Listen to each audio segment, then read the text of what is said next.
Hello ji, hope we are doing well. I am back with another tutorial of the vertical navbar. ठीक है कि हमने अपनी vertical नैवबार हम किस तरह से क्रिएट कर सकते हैं। हॉरिजॉन्टली तो हमने अपने पहले ट्यूटोरियल में देख लिया था कि हम हॉरिजॉन्टल नैवबार किस तरह से अपने top of the web page पे बना सकते हैं। ठीक है, अब हम बनाएंगे वर्टिकल नैवबार। ठीक है, तो वो हम किस तरह से बनाएंगे, उसके लिए सबसे पहले आपने क्या करना है, एक डिव क्रिएट कर लेनी है। अगर आप इसके लिए डिव नहीं भी बनाएंगे तो भी कोई मसला नहीं है, लेकिन आपको डिव बनानी ज़रूरी है क्योंकि आपने एक सेपरेट आप वेब पेज के अंदर पोर्शन बना रहे हो नैवबार का। ठीक है, तो आपने उसके लिए डिव बनानी लाजमी है और ये आपके कोड को मज़ीद इन्हांस करेगी। ठीक है, तो हमने एक डिव बना लिया और उसको हमने नेम दे दिया वर्टिकल नैवबार का। उसके बाद हमने अनऑर्डर्ड लिस्ट बनानी है। यूएल टैग जो होता है वो अनऑर्डर्ड लिस्ट का होता है। ठीक है, और फिर उसके अंदर हमने क्या करना है, एल आई टैग देना है जो कि लिस्ट टैग होता है, जो कि डिफाइन करता है कि ये आपकी एक अनऑर्डर्ड लिस्ट है। ठीक है, इसके अंदर जो लिस्ट के जो नेम्स हैं वो हमने ए टैग के अंदर लिखना है। ठीक है, आपने एल आई टैग के इनसाइड आपने ए टैग बनाना है और ए टैग के इनसाइड आपने एच आर ई एफ बनाना है। उसमें आपने अपने जो नैवबार के जो भी आपने पेजेस ऐड करने हैं, आपकी वेबसाइट में जो भी पेजेस हैं आपने वो उनके नेम यहाँ पे ऐड करने हैं। ठीक है, एच आर ई एफ जो है हम वो लिंक करते हैं डिफरेंट पेजेस के साथ। ठीक है, तो जो पेजेस आपने नेविगेट कराने हैं, मूव करवाने हैं, आपने वो H R E F tag के अ, अंदर एलिमेंट के अंदर लिखने हैं। ठीक है, तो यहाँ पे मैंने home, about, services and contact लिख लिया। तो ये आप देखें हमारे पास एक अनऑर्डर्ड लिस्ट तैयार हो चुकी है। ठीक है, यहाँ पे बुलेट्स शो हो रही हैं बाय डिफ़ॉल्ट। अनऑर्डर्ड लिस्ट जो जब भी हम क्रिएट करते हैं तो हमारे पास बाय डिफ़ॉल्ट बुलेट्स जो हैं वो शो होती हैं। और ये क्लिकेबल इसलिए है क्योंकि हमने उसको साथ ही लिंक भी क्लिक कराया है एच आर ई एफ के थ्रू। ठीक है, और उसके आगे हमने अपनी जो भी हमने हमारे पेजेस के नेम थे वो हमने सेपरेट भी लिखने हैं ताकि हमें लिस्ट में वो लिखे हुए नज़र आए। अगर आप ए टैग के अंदर लिखोगे तो हमें वो लिखे हुए नज़र नहीं आएंगे, इसलिए आपने सेपरेट से नेम भी ऐड करने हैं। देखिए मैंने एक बैकग्राउंड कलर ऐड किया। ठीक है, देखने के लिए कि हमारी नैव बार में जो है स्टाइलिंग शो हो रही है या नहीं हो रही। ठीक है, तो मैंने जो हमारी क्लास का नेम था हमने उसके अंदर एक बैकग्राउंड कलर दे दिया और अब हम इसको क्या करेंगे, इसकी विड्थ देंगे ताकि जो हमारा बैकग्राउंड कलर है वो सिर्फ हमारी नैव बार के बैकग्राउंड में ही रहे, पूरे वेब पेज पे शो ना हो। ठीक है, तो आपने उसके अकॉर्डिंग जो है वो विड्थ दे देनी है। ठीक है, पहले हमने 50% रखी, उसके बाद हम क्या करेंगे, 20% रख के देखेंगे कि हमारी जो नैवर है उसकी विड्थ कितनी आ रही है, हमें कितनी विड्थ चाहिए। ठीक है, आपने भी इस तरह से विड्थ जो है चेक करनी है कि आपके नैवर के बैकग्राउंड पे कितनी विड्थ जो है वो शो होगी, उसके अकॉर्डिंग आपने एडजस्ट कर लेनी है। ठीक है, अब हम क्या करेंगे, इसमें थोड़ी सी स्पेस देंगे, तो हम क्या करेंगे, पैडिंग ऐड करेंगे ताकि हमारी इनसाइड जो है हमें स्पेस इक्वली स्पेस मिले। ठीक है, तो यहाँ पे जो है मैंने उसको स्पेस दी है। अब मैं क्या करूँगी, इसका जो है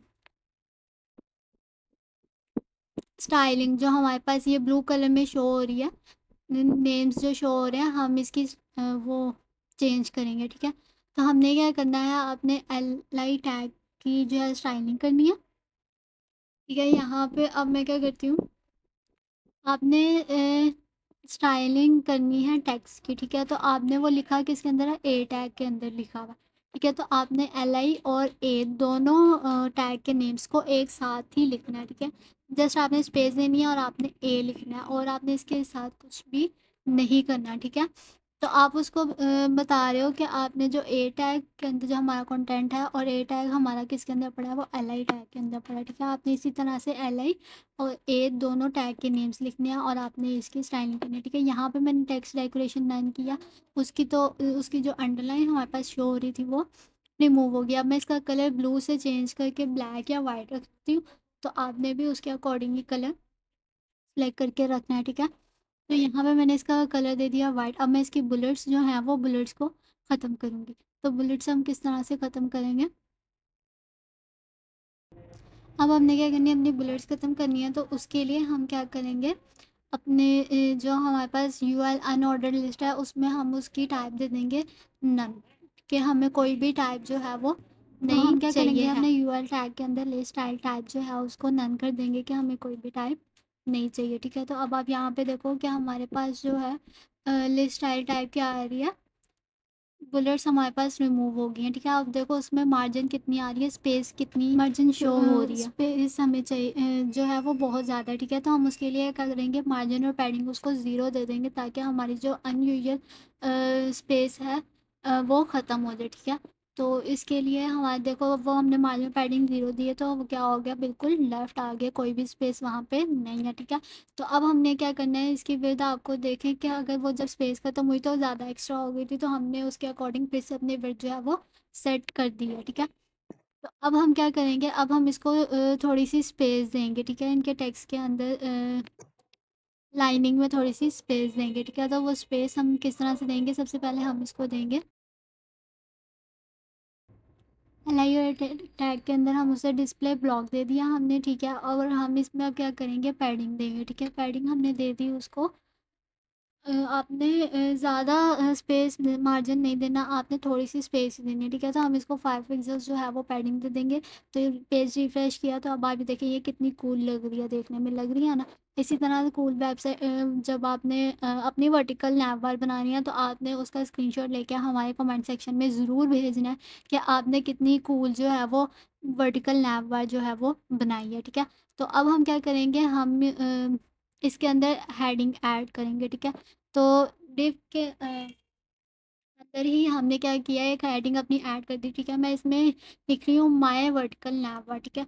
तो आपने जो भी आपकी वेबसाइट की हेडिंग होगी आपने वो लिखनी है, ठीक है। टॉप पे आपने ये नहीं लिख देना माय वर्टिकल नैवा। अगर आप प्रैक्टिस के लिए बना रहे हो तो आपने प्रैक्टिस के लिए लिखना है, कुछ भी लिख देना, ठीक है। लेकिन अगर आप वैसे बना रहे हो तो आपने ऐसे नहीं लिखना, आपने जो वेबसाइट का नेम है जो भी है आपने वो टॉप ऑफ द पेज लिखना है, ठीक है। तो यहाँ पे अब आप देखें हमारी हेडिंग जो मैंने लिखी वो हमारी नैव बार के अंदर ही आ रही है, तो मुझे नैव बार के अंदर नहीं चाहिए थी, मुझे आउटसाइड द नैव बार चाहिए थी, टॉप ऑफ द नैव बार, ठीक है। तो मैं क्या करूँगी, यहाँ से हमने जो डिव में स्टाइलिंग दी थी, मैं उस डिव स्टाइलिंग को ख़त्म करके अपने यूएल की स्टाइलिंग के टैग के अंदर जो है वो ऐड कर देती हूँ, ठीक है। तो यहाँ से मैंने जस्ट अपना बैकग्राउंड ऐड करना है और कुछ भी ऐड नहीं करना, ठीक है। इसके बाद अब आप अपने वेब पेज पे जाके देखो तो आपकी नैव बार सेपरेट और आपकी हेडिंग जो है वो सेपरेट नज़र आ रही है, ठीक है। तो अब हमारे पास जो विड्थ आ रही थी वो फिर टॉप फुल पेज के अकॉर्डिंग आ गई, तो हमने उसकी विड्थ भी सेट कर दी है, ठीक है। तो ये हमारी नैव बार यहाँ तक जो है वो बिल्कुल रेडी है। अब आगे का जो इसका पर्पज़ है वो ये है कि हमने इसको मज़ीद स्टाइलिंग और अट्रैक्टिव बनाना है, तो हम इसके अंदर ग्रेडियंट ऐड करेंगे, ठीक है। आप देखो कि मेरा कर्सर जो भी जा रहा है तो उसके ऊपर वो बिल्कुल भी कुछ भी रिएक्ट नहीं कर रहा है, पता ही नहीं चल रहा कि कर्सर उसके ऊपर शो हो रहा है या नहीं हो रहा। तो मैं इसके लिए क्या करूँगी, एक ओवर इफ़ेक्ट इसको दूँगी ताकि मेरा कर्सर जब उसके ऊपर जाए तो वो थोड़ा-सा पता चले कि हाँ जी ये हमारा जो है ये बटन है, ठीक है। नैव बार में बेसिकली आप उसको एक एज़ अ बटन भी ले सकते हो, ठीक है। अपने वेब पेजेज़ के जो नेम है, ठीक है।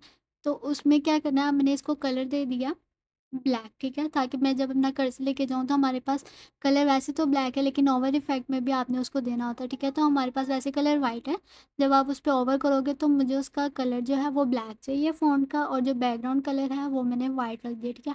अब इसको सेव करके आप वापस अपने पेज पे जाओ और रिफ्रेश कर देखो तो यहाँ पे हमारे पास ये, अब देखो अब और मज़ीद कूल लग रहा है ना। इस तरह से आप क्या कर सकते हो, अपने नए बार को मज़ीद जो है वो अट्रैक्टिव बना सकते हो। तो अब मैं क्या करने जा रही हूँ, मैंने करना है कि जो मेरा ओवर इफ़ेक्ट आ रहा है, मैं इसको ग्रेडिएंट कलर्स देना चाहती हूँ, ठीक है? मैं इसको मज़ीद जो है वो एनहांस करना चाहती हूँ। तो अब हम इसमें क्या करेंगे, अपना ग्रेडिएंट कलर ऐड करेंगे। तो आपने क्या करना है, जहाँ पे हमने बैकग्राउंड कलर दिया था वाइट, ठीक है? आपने यहाँ से जो है इसकी प्रॉपर्टी चेंज करनी है, बैकग्राउंड कलर से आपने इसको बैकग्राउंड रहने देना है, ठीक है? और आगे जो कलर है उसकी जगह आपने लीनियर ग्रेडिएंट लिखना है ताकि हमारे पास जो है वो लीनियर की फॉर्म में जो है हमारे पास ग्रेडियंट कलर शो, ठीक है। और आपने उसको दे देना है टू राइट, यानी राइट साइड से राइट साइड की तरफ जा रहा है लीनियर ग्रेडियंट, ठीक है, यानी लेफ़्ट टू राइट जा रहा है। तो यहाँ पे वो दे के टू राइट लिख के आपने कॉमा डालना है, फिर आपने आगे 2 कलर्स ऐड करने हैं, जौन से भी कलर्स का आप ग्रेडियंट बनाना चाहते हो, ठीक है। तो मैंने यहाँ पे सिंपल से 2 कलर्स ले लिए, ठीक है, जो कि ऐड अच्छे लगे। लाइट लाइट से कलर्स लिए, ठीक है। आपने अपने अकॉर्डिंग जो भी आपको कलर कॉम्बिनेशन सूट करता है आपने उसके अकॉर्डिंग जो है 2 कलर्स ले लेने, ठीक है। अब आप इसको क्या करो, सेव करके रिफ्रेश कर देखो कि आपके ग्रेडियंट्स शो हो रहे हैं ओवर इफेक्ट में या नहीं। तो ये देखें, ये कितना मज़े का लग रहा है ना? लेकिन इसका जो बैकग्राउंड कलर है वो इन कलर्स के साथ सूट नहीं कर रहा है। तो मैं क्या करूँगी, उसके अकॉर्डिंग जो हमारा बैकग्राउंड कलर है वो चेंज करूँगी, ठीक है? मैंने यहाँ से अपना ग्रीन कलर का जो मेरा था, मैंने उसका कोड कॉपी किया, यहाँ पे पेस्ट करके मैं कलर पे जाऊँगी, मेरा कलर व्हील ओपन होगा। यहाँ से मैं उसके अकॉर्डिंग कोई डार्क सा कलर लेके तो जो है वो ऐड करूँगी। तो यहाँ पे हमारे पास देखें, अब देखें कितना मज़े का लग रहा है ना? यहाँ पे बिल्कुल कूल और परफेक्ट हमारी जो वर्टिकल नैप बार है वो क्या होगी, तैयार होगी, ठीक है? हमारा ट्यूटोरियल अच्छा लगे तो वीडियो को लाइक करें, शेयर करें और हमारे चैनल को सब्सक्राइब करें। Thank you so much.